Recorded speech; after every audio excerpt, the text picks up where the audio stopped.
Good to hear from the east side. Thanks for coming in. And I'll tell you what, we're talking about the biggest thing I've seen in my lifetime. When I looked at the sky, I said, I can't remember anything like this. So we take a look at our amazing start to Thursday. Yeah, let me just step out of the way. Look at this thing. All right, so that's a look from Anders, the south side.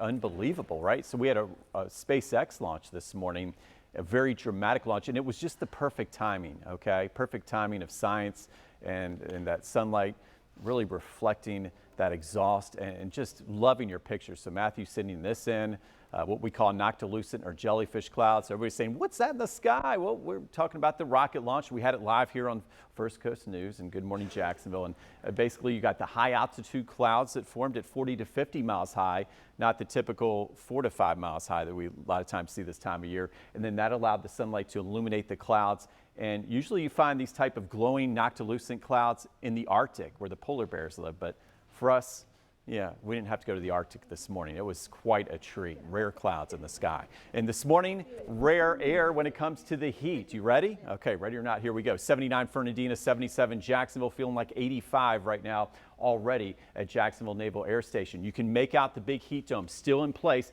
Look at all the clear skies here. Very unusual for July in our rainy season. So we've got sinking air instead of the rising air we normally see. That heats, that compresses. And notice today, big window of weather impact alerts. That occurs at 11 a.m. where you see the red all the way through the afternoon to sunset to 8 p.m. And there's that high temperature officially forecasting 99, which would be the hottest of summer. So even warmer, I should say even hotter than yesterday, right? So look at these feels like temperatures. What makes it dangerous when you combine in the humidity, we're talking about several hours, multiple hours, well over 100 degrees. That is what's unusual. We take a look at the 7-day forecast and we do have some relief. We were saying 3 more days of this heat wave, peaking today and tomorrow at 99.